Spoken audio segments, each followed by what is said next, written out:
Hey guys, Tonic here and welcome back to another weapon showcase video. We recently did just test the brand new Aristocrat effect, we also tested the brand new Juggernaut effect, and today we're going to be taking a look at the brand new Gourmand's effect on a handmade rifle.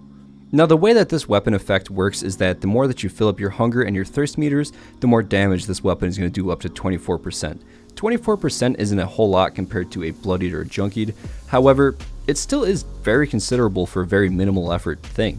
Just eating and drinking in-game is going to boost up your weapon's damage. That is very cool, so enough talking about it, let's go try it out.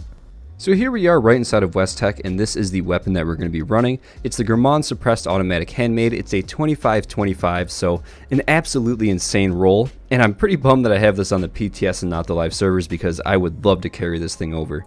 But as you see, it's going to be putting out around 85 damage, and my food and drink are all the way filled up. So right off the bat, the damage is not too insane. Even my Nocturnal Fixer does do more damage, but it's still not that bad. Now the perk cards that we're going to be running are a standard commando build. I am missing a few, and the ones that I'm missing are things like Tenderizer, Gung Fu, Adrenaline, things like that, things that are going to fluctuate the weapon's damage. So I kind of want to run this as a non-fully optimized commando build. Then around halfway through I will throw those on and we can kind of test it to see its full potential. So right here on the first target, we're getting 171. Which is not that bad. 184s. A crit there got us over 300. So that's actually pretty good. 160s. Yeah, so it's not putting out insane damage, but it is only a 24% increase. I'm actually missing a lot of shots and bats.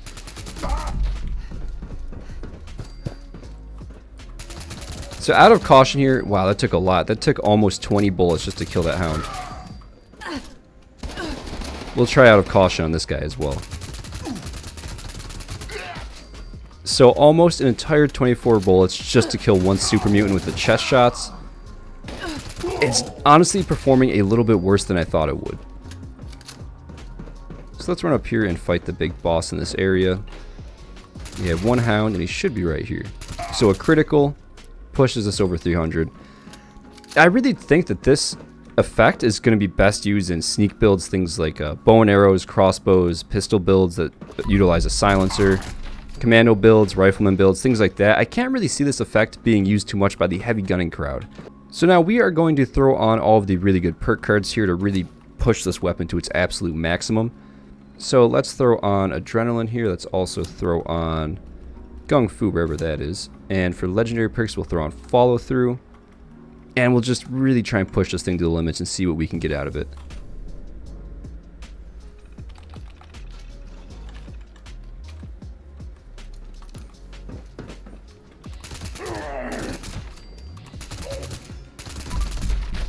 So you can already see it is killing a little bit faster.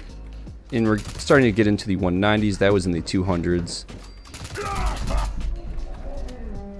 Still though, out of caution, it does take a lot of ammo. Ooh, that one actually only took 3 rounds there right in the head. So let's clear out these guys up here.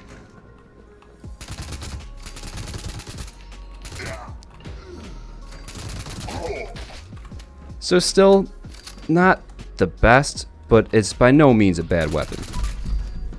So with this weapon not exactly having the best damage numbers, I still did want to see if it would be somewhat viable in an endgame situation, so I went down to the glass caverns and tried to take on a few Scorch Beasts, so here's that footage. So with this, if we hit the fusion cores, we can get over 2,000 damage. But that is just standard with pretty much every weapon. So let's try and take out this guy. So with a ton of criticals, you can actually take one out with one magazine. I was not really expecting that.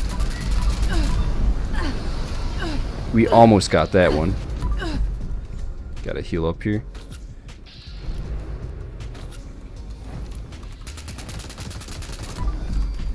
So now we got one left. So there you have it. It is possible to use this in endgame situations with a fully optimized build. 3 Scorched Beasts down, a Sentry Bot down, as well as about 10 to 15 Scorched. It did burn through a lot of ammo when especially comparing it to how much ammo it would have taken with a bloodied weapon, but it is usable. It's really not that bad. Now, as far as my thoughts on this new weapon effect goes, I don't love it, but I don't hate it. It's definitely not that bad, but it's also definitely not even comparable to the classics like Anti-Armor Junkied, Bloodied, and even the Aristocrats now for that matter. And honestly, even the Mutants effect now, that did actually just get a buff, so that will be doing more damage than this when it's fully optimized. So it doesn't really have its place in the endgame discussion. However, I do think it has a place in the newer player discussion. If you are a newer player and you maybe can get this when you're a low level, like level 10 to 30 to even 40, this is actually a very decent weapon to have. Like for a bloodied build, usually you want your unyielding armor to complement it. It doesn't need stuff like that. It doesn't need addictions like for a junkied build.